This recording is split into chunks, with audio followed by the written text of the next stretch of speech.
Just gently, real soft. Huh? You have to understand what the Lord is like. Now, when I began ministering in this city in the 70s, I really had no idea. I thought I did, but not really. Because you have to live, you have to grow up. Please, now, no children crying. It's important that the people didn't come to hear babies cry. They didn't come for that. Babies cry, they gotta be taken out. So when I started, I did not really know the Lord the way I know Him now. Yes, I knew Him as my Savior. Yes, I was beginning my journey of knowing Him. So I used to say, well, I know Jesus. Well, not really now. Paul the Apostle, before his death, said that I may know Him. And you wonder, now, why would he say that? Did he not already know Him? Well, of course he knew Him. But he was talking about a deeper knowledge, a greater knowledge of who the Lord really is. What is He really like? And as you live and as you grow as a Christian, you have your challenges, you have your dark moments, you have your trials, and you see every single time He's there. He doesn't leave you. People leave you. Family leaves you. Jesus never leaves you. It's not His nature to leave you. Now, at one time, I had many friends. And then as you grow up in ministry, you discover that you really do not have friends. You only have people who are interested in using you. So there's no such thing as friends. There are interests. Can you put that screen off, please? Just shut it. I don't want to see anything on the screen right now. I don't want anybody to be reading anything. Yeah, much better. So there's only interests in life. If they can use you, they'll befriend you. The second they're through with you, they'll stab you. That's just a fact. The only true friend is the Son of God.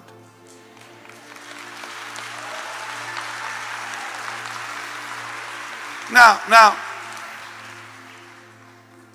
the Lord will give you certain people, maybe two, no more than three, who will really care for you, that you can call friend. But eventually that somebody will die or move away or not be able to be there for you when you need them. When my mom was alive, she was my friend, not just my mom. So when I had a problem, I'd call, say, Mom, pray for me. She did. Now she's in heaven. So who do I go to? I have news for you. He's a lot better than my mom. He's a lot better than my dad. And you grow closer to the Lord when family goes, Because who can you trust? Who can you really trust? Now, what is Jesus? What is he looking for? What is he really looking for? He's looking for people that he can trust. I was with a lady years ago who worked with Kathryn Kuhlman named Maggie Hartner. Now, sweet Bill Prankard is here tonight, by the way, my friend Bill Prankard. Would you give him a big God bless you? And both of us were deeply touched by Kathryn Kuhlman's ministry. And Bill went to her meeting like I did, and God touched him when they crossed over the border into Canada, and the miracles began happening on the bus. And we were very affected by that woman's ministry. And in 1976, she passed away.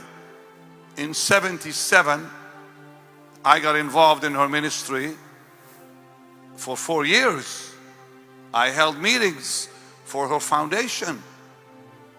And I remember one night driving in the car, Maggie was driving. Now Maggie was like Kathryn Kuhlman's right-hand lady, you know. I was in my 20s.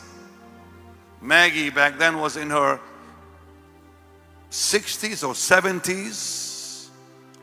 And I said, well, we stopped at a red light and she said, you see this building? This was like 11 p.m. at night. No cars on the road in Pittsburgh, downtown Pittsburgh. And she said, you see this building? She said, Miss Kuhlman and I lived here for 28 years. And then I happened to ask, why did God use her the way he did? And Maggie said, she looks at me, I'll never forget that moment. Because when she said those words, God walked in the car, you know, she pointed her finger at me and she said, he trusted her. And when she said he trusted her, I felt it. And then she said, and if God can trust you, he'll do the same with you. And even more. Now that was 1977. So in the early 70s, I would pray this prayer all the time. Make me somebody you can trust. Make me someone you can trust. That was my number one prayer for all those early years. And then God began to do the impossible, almost in my eyes anyways, filling stadiums worldwide, nationwide. In 1996, something happened. Not that good, may I say. I did not realize it then. I became so busy. I became so caught up with the ministry, the growth of the ministry, the income of the ministry. And without realizing it, you can stop playing a second. Without realizing it, I was spending more time with preachers who could help me in ministry than Jesus. I was spending more time, I'm going to be as raw as I could be. I was spending more time with Paul Crouch. We had dinners every week to ask about, you name it. Neglecting time with the Lord. I was spending more time with men of God, big names, powerful names. Oral Roberts. wanting to learn, wanting to understand, which was okay for a season. It's not okay all the time. It's okay for a season. And I was losing my contact with the Lord. Because when I began here in Toronto, all I did is worship God every day in my room. I never went to bed without worship all night long, playing in my room. I was so highly in love with Jesus. Not that I stopped to love him, I just became too busy for him. Busy. That's the word that can destroy lives. Busy. This began in 1996, but I did not realize it till about 2008, 2009. I looked back and I thought, what have I done? Why is this ministry like, why are all these problems happening? I mean, you name it, it happened. And then in 2010, everything fell apart. 2011, 2012, I thought, this is it. I'm going to die and stand before the Lord and see him upset, not happy with me. But one day, I woke up and I thought to myself, now all those people that I spent so much time with are gone. Gone. And those that you invested time in, who were on your staff, became enemies. Became enemies. Those you treated well and loved like family stabbed you in the back and went to the news and betrayed you. I asked the guy one day, you just don't think in those days why, CNN came to do a story on me. They were vicious. But I became a friend with the reporter. The reporter became friends with him. He was a nice man, an older man. And I said, who is telling you all this information? He knew everything. He knew more about me than I knew about me. He would ask me questions, and I knew he knew more than I knew. And so one day I said, who's talking to you?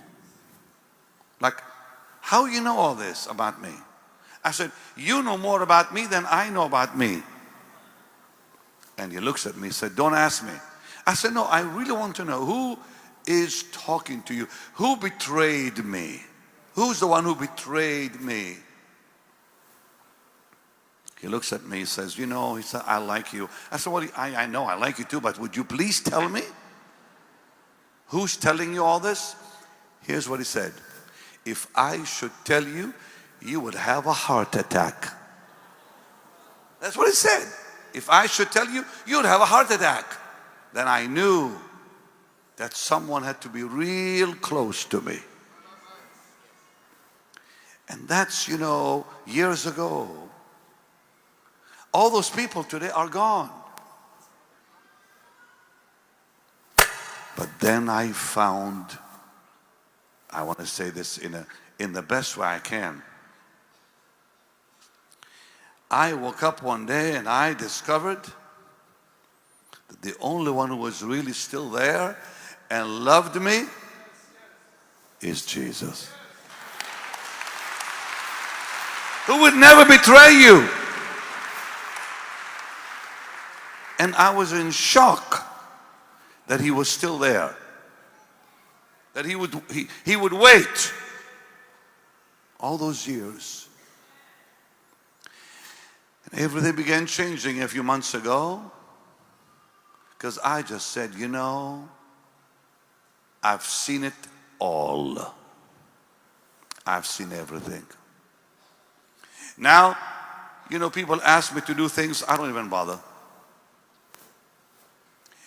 I have come to the place in my life where all I want again is for him to trust me.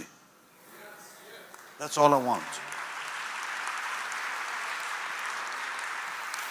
All I want is to please him.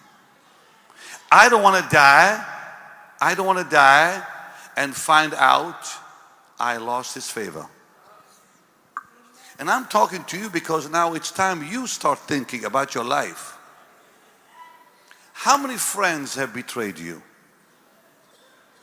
How many family members have forgotten you?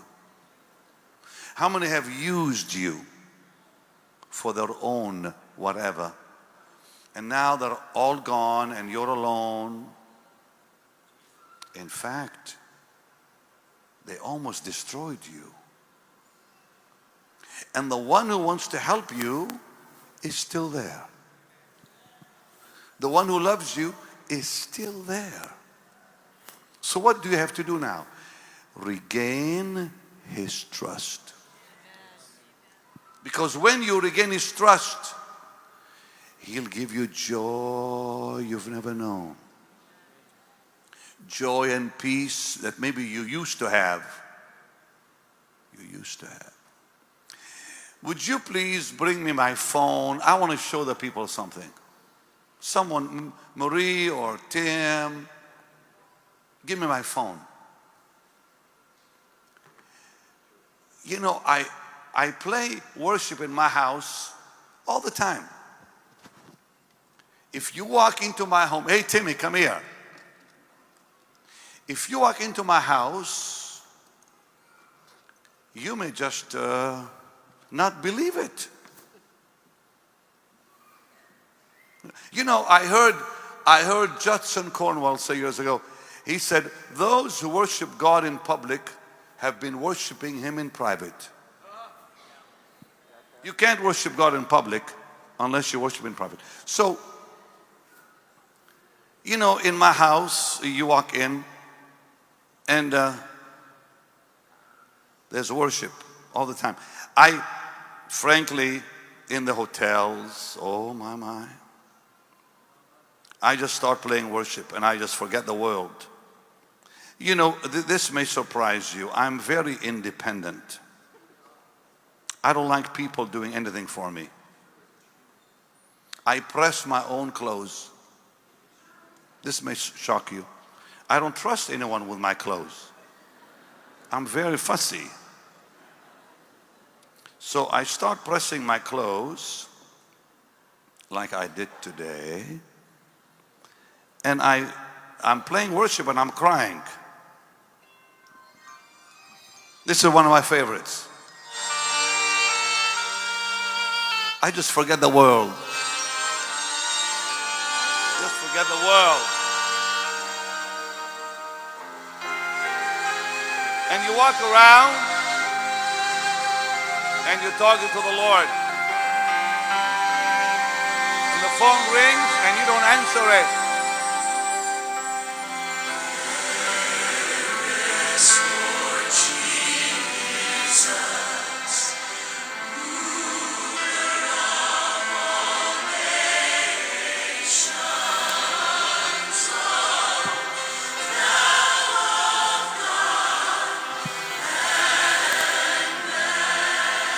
So,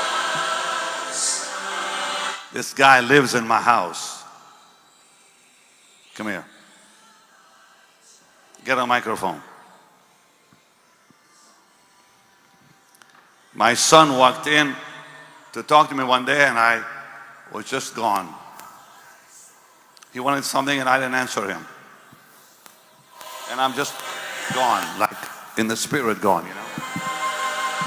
And he just sat on the chair And finally I looked and he's on his knees crying.